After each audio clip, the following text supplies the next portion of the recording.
it really interesting how the most hardcore of Larian fanboys don't like acknowledging the Chinese ownership of the studio. How Swin is gonna get ousted, how Tencent's gonna swoop in, and how they're gonna seize everything. The fate of like Larian is already pretty clear to me. It's a really interesting thing because when you understand how Tencent operates and what they do, like the reality of Baldur's Gate 3's success really comes to light. This game did not sell 50 million copies. You can't trust what the Chinese say. Their numbers are completely fake. They are not beholden to our laws and rules.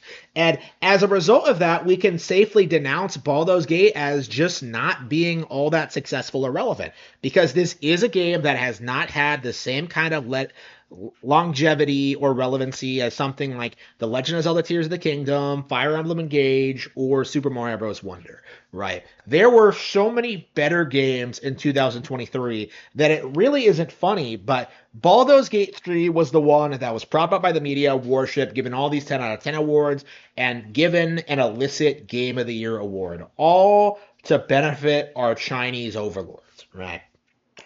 And now in 2025, we're seeing that pattern continue to repeat itself. It happened last year with Black Myth Wukong, a game that supposedly sold 20 million units and yet now is completely forgotten less than 6 months later. 20 million units, and nobody talks about it, nobody remembers it, except for like Angry Joe, who I'm 100% certain was paid off to shill the game, right? The game was not that popular, it wasn't that successful, and it wasn't that relevant.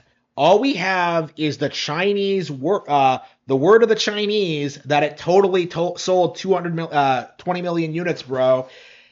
And it just didn't happen. I have absolutely no faith that it did. Nobody cares about this game. Nobody plays it. Nobody remembers it. It's just completely done and irrelevant. And now, going into 2025, seeing that awful PlayStation state of play, the state of PlayStation, right? The absolute state.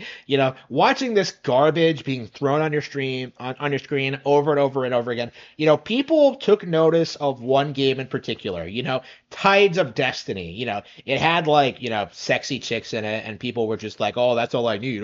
And it was a Chinese studio, a Chinese-backed studio with Baldur's Gate 3 actors and a similar kind of weird subversive like undertone to it. It's some like gender flipped like Arthurian thing. All the characters have like they do that weird Asian thing where they give male Western icons like to female. It's just weird. Okay, I was looking at the reception to this trailer online, and I kind of realized that like this is the same playbook we saw with Black Myth Wukong, right?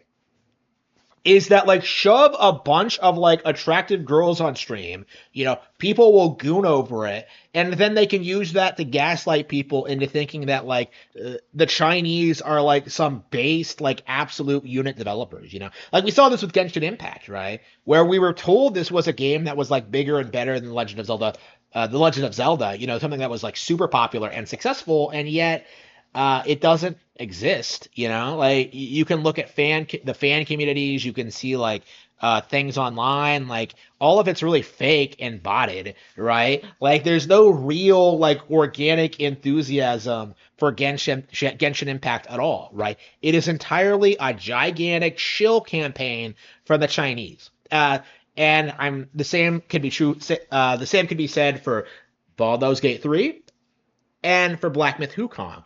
And I'm sure will be also true for like future subsequent games coming from China. Their attempts at trying to like overtake Nintendo are laughably basic. I don't even know what they're trying to do. Like all they're doing is just putting a bunch of money into like visuals and then like throwing a basic action RPG on top of it. They did that with like Wukong. They're doing it with like Tides of Destiny. Like it's like who exactly is gonna play these games and think to themselves that this is better than like all the other games that are just like this. You saw so many like action RPGs at that PlayStation State of Play. Like how exactly is Tides of Destiny going to stick out other than the fact that it actually has attractive women in it? Like other than that. Now, that one thing is all the Gooners care about or like will remember or will talk about going forward. Just look at Stellar Blade, but like the Gooners are like a vocal minority, right? They don't actually dictate what is and isn't successful. Like Stellar Blade only sold 1,000,000 units, right? It wasn't some the huge giga super hit that it was made out to be. Like everybody who actually played the game like didn't care for it. Like the only nice thing people have to say about it is that like, oh, he was cute. Oh, like outside of that, what exactly has Stellar Blade done for anybody? Like what exactly makes this game so special? And the answer is absolutely nothing. Stellar Blade has nothing going for it. Well, this is a Korean project, but Stellar Blade has nothing going for it. It's just all visuals. It's just like a really terrible like Dark Souls knockoff, right? Same with Black Myth Wukong. I'm sure the same is going to be true for Tides of Destiny, right? Baldur's Gate 3 was hyped up because of its characters and story, which I can now tell you trails behind like the average Tales game, right? Like Tales does better than this. If you want an actually good, interesting, funny cast, like play Tales, it's kind of shocking, the sheer amount of people who act as if like Baldur's Gate 3 was relevant in any way, shape, or form, and seeing them continue to act as if like it's some like cultural phenomenon when like it really couldn't be farther from the truth. Like to this day, I still have never heard a single person like talk about Baldur's Gate 3 in real life.